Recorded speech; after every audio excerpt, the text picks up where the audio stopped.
What's going on, everyone? Happy Monday to everyone. Hopefully, everyone is doing well, staying safe, healthy. If you had to take a COVID test, hopefully you have tested negative. And if you did test positive, I hope you have a full and speedy recovery with no long COVID issues. Starting off, we do have a few news stories for today. First off, some news we have been waiting for some time now. The FDA now approves updated COVID vaccines from Pfizer and Moderna as hospitalizations, as we all know, continue to rise here in the United States. And yes, I have to tell you about this part, I guess. The new vaccines which target the Omicron XBB 1.5 are approved for people 12 and older. I know we're on EG.5 and we're on FL 1.51, but they're saying that it is going to be effective against these newer strains. We'll see what happens.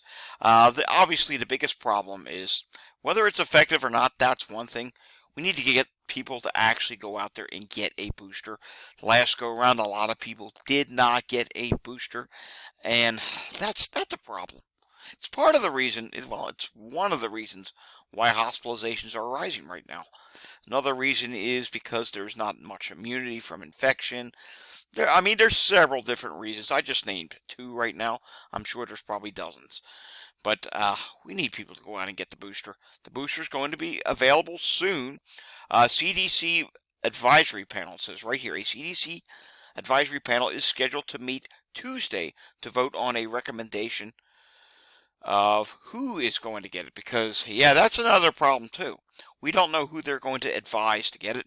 It should just be for everyone. I know myself, it has officially been 1 year since my last booster, which was last September, and I do want to go out and get this booster when it becomes available.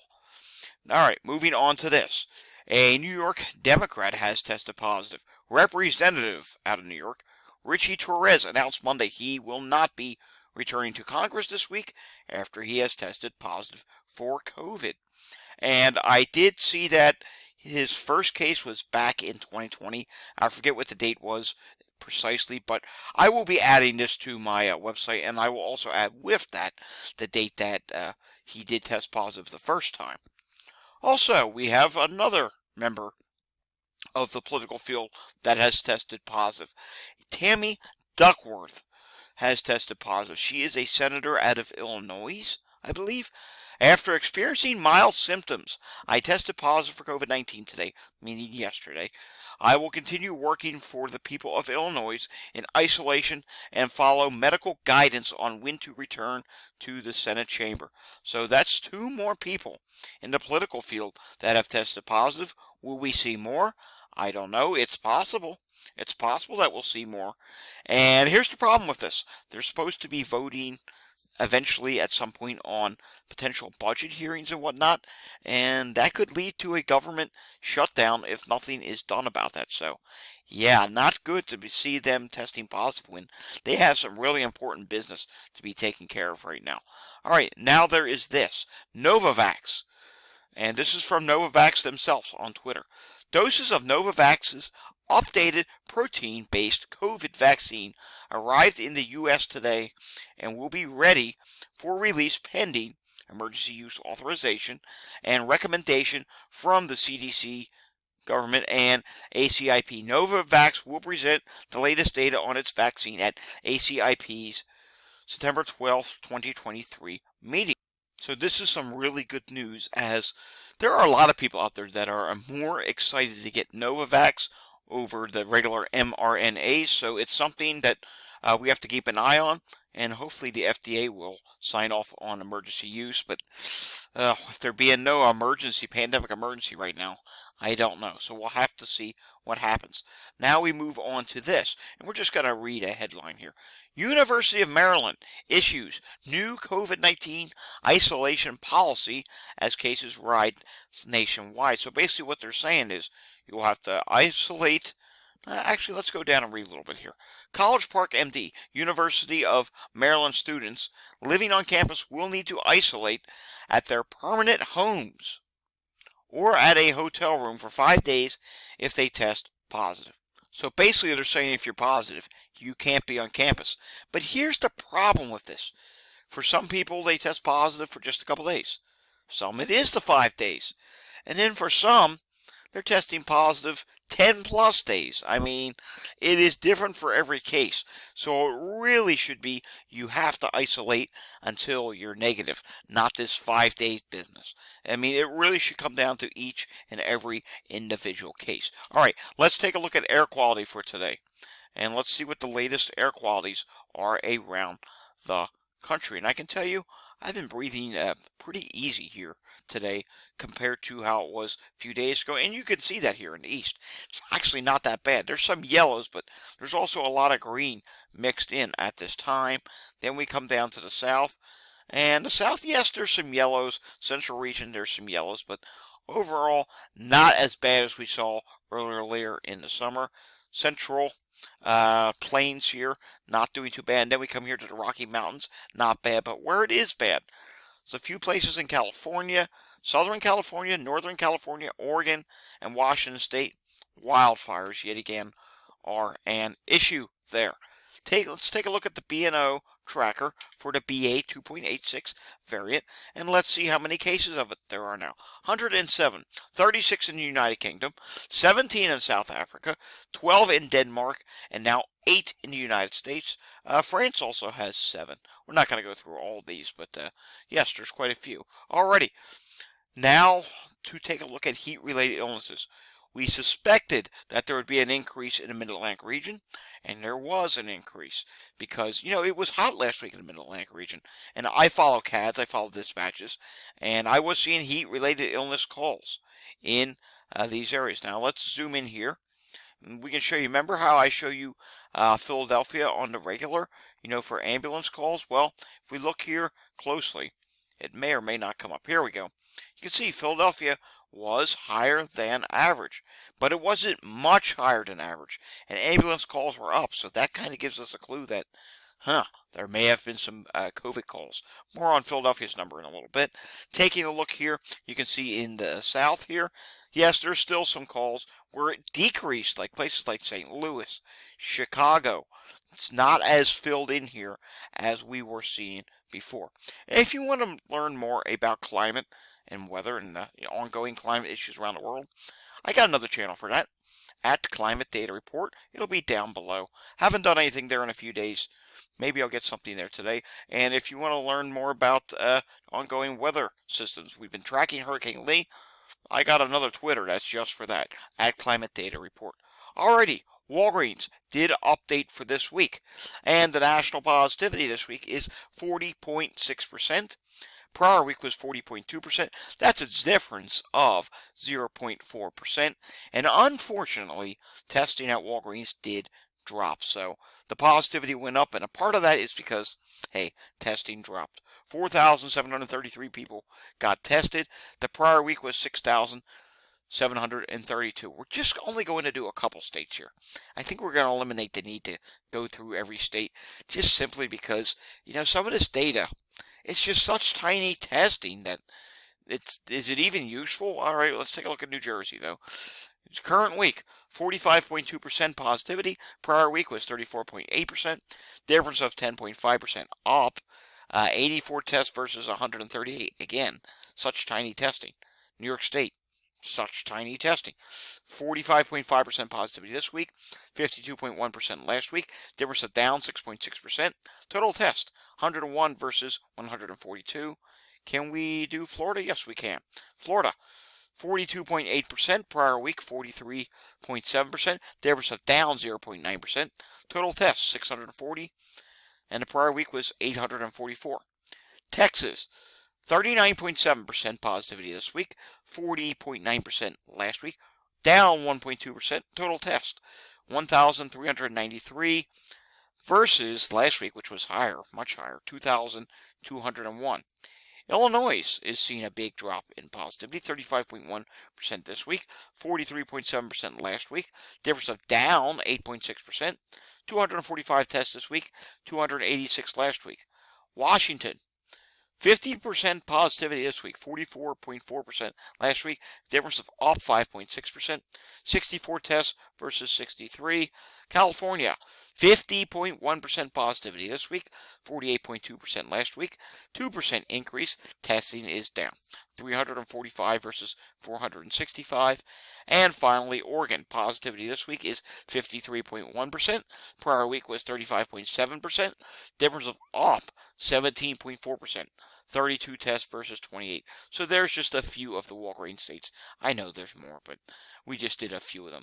If you did not see the wastewater update, that's the video below this, so we're not going to show anything wastewater related right now. The latest variants, this will update again on Friday, hopefully. EG.5 is in the lead at 21.5%.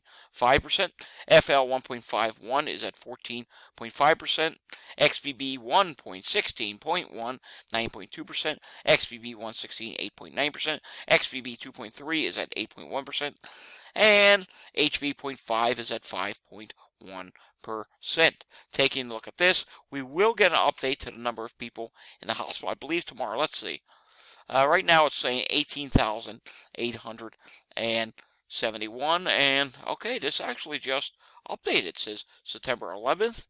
And, wow, perhaps we have peaked on hospitalizations? I don't know, but look here. Change in COVID-19 emergency department visits from prior week. It says here that it is down 1.5%. That's good news. People are probably saying, oh, you sound disappointed that's down. No, I'm not. Not at all. I'm actually happy that it's down. And you know what? I'm surprised it updates. I thought it updates on Tuesday, but no, it updates on Monday. Okay. Take a look here. Maine dropping. Georgia, Alabama, Tennessee, Mississippi, Louisiana, New Mexico, Nevada, Wyoming, dropping. Say what you want, but at least for the hospitalization trend, we are seeing a little bit of maybe perhaps a slowdown. Maybe a peak is coming soon. Some people were saying that once we get towards mid-September, we would see somewhat of a peak. But, folks, don't let your guard down because of this. I mean, even if we start to see things drop, how much are they actually going to drop this go around? Are we going to find ourselves in the pattern of late 2022 where drops were small and then they leveled off and then we rose again? That could be what happens. Remember, back to school is still in session. All these fall activities are starting to happen. People are going to start moving indoors more. We still don't know if BA 2.86 is going to cause a wave of its own, so we'll have to see what happens. But you know what? Let's take this little bit of good news today. A leveling in hospitalizations in the United States. So, hey, I'm all for some good news. We'll take a look at some Hubbub World data maybe tomorrow or Wednesday. We'll just have to play it by ear, see how much news there is. Alrighty, coming over now, let's take a look at New Jersey. New Jersey hospitalizations. Look at this. They dropped quite a bit. But in this case, we can't say, oh, well, maybe now New Jersey's dropping too. No. I wish I could. 57 hospitals reported out of 70. 13 hospitals didn't report, and we know New Jersey tends to correct. So it is 367 hospitalizations at this time, 12 people on a ventilator. In the ICU, it's 41. And let's take a look at discharges. Here we go. Discharges. 51 people discharged from the hospital in New Jersey. All right, now taking a look at EMS incidents in Philadelphia. There were 809 EMS incidents on Sunday. Yet again, another busy day. And let me say something about this because we're going to take a look at the suburbs now. I'm going to refresh this. Taking a look at Montgomery County. Montgomery County has had some really bad calls today. Okay, you're seeing right here stroke. I tweeted something out earlier today. I think it was in the lunch hour. I don't know, somewhere around there. There were just so many cardiac emergencies, cardiac arrests, strokes. I think there were like 4 strokes all at the same time. My friends, that's not normal. You shouldn't have that many cardiac calls, strokes, all happening at the same time. That's just kind of strange. And we know post-COVID that can't happen. Do we know if they were all attributed to post-COVID? No, of course we don't. I mean, it could be any reason, but you have to suspect that if COVID never existed, there wouldn't have been that many at a time earlier. Today, taking a look at Chester County, actually not too busy in Chester County right now. That's a good thing. We like to take good things, so we've had a couple good things today.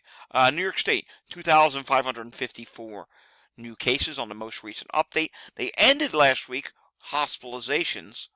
It's showing right here at 1,000. Let's refresh this. I don't know that this is actually up to date. Maybe there is a little more update. Let's see here. Nope, it is. Okay. New York State. That's odd that they're only doing 4 days last week. That's because of the holiday. That's right. Okay. Hospitalizations, 1,368. Good news. That dropped. ICU, 130. We'll have to see if it rises again tomorrow. As you see here, the trend has been higher each Tuesday, so we'll see if that continues. I'm not convinced that New York State has peaked just yet, but they could pretty soon. We'll see. We'll have to see what happens. Remember, schools just opened, so only time will tell. Here's what the emissions are doing. And it looked like late last week, the emissions in New York State were slightly starting to drop. So that is some good news. All right, let's take a look at a little bit of international data. Then I do have an announcement at the end of today's pandemic update. Taking a look here. Italy, 39% drop in cases. Russia, 98% increase, 45% increase in deaths. And I should also add, Italy's deaths are down 40%. We'll have to see how long that lasts. We just saw data the other day that said Italy's hospitalizations are rising, so we'll see. Romania, cases up 43%. Belgium, cases up 26%. And they did not report on deaths. And when we come to Australia, 34% decrease in cases, 50% decrease in deaths. And then coming down here, Hong Kong, 10% increase in cases, 5 deaths versus 0. That's why that says 500%. And then coming down here to Bulgaria, 21% increase in cases and 33% increase in deaths, 4 versus 3. And finally, we'll end today on India. India, 31% increase in cases and deaths, 0 versus 1. Alrighty, folks, that does it for today's pandemic update. Announcement. Tomorrow I am going to be doing a space on Twitter. Haven't done one in a really long time on Alzheimer's and dementia with Twitter user at MeetJess. We've done spaces before in the past. This time it's going to be about Alzheimer's and dementia. It's going to be tomorrow evening at 8:30 p.m. So check that out if you're interested. And as you know, there'll probably be a little something COVID related, but the topic for tomorrow is Alzheimer's and dementia support. She works with Alzheimer's and dementia patients. I have past experience. I was a caregiver to my grandmother almost 10 years ago now, a little over 10 years ago now. So I have experience, and if you want to join in, by all means, join in, listen in, and you can even request to speak if you have something to say about on the matter. Alrighty, folks, I will see you all again next time. Until I see you again next time, stay safe, everyone. If you like this video, give it a thumbs up. If you want to see more content like this, subscribe to my channel down below. If you know anyone that needs to see this information, by all means, share this with them. Have a great evening, everyone. See you all again next time.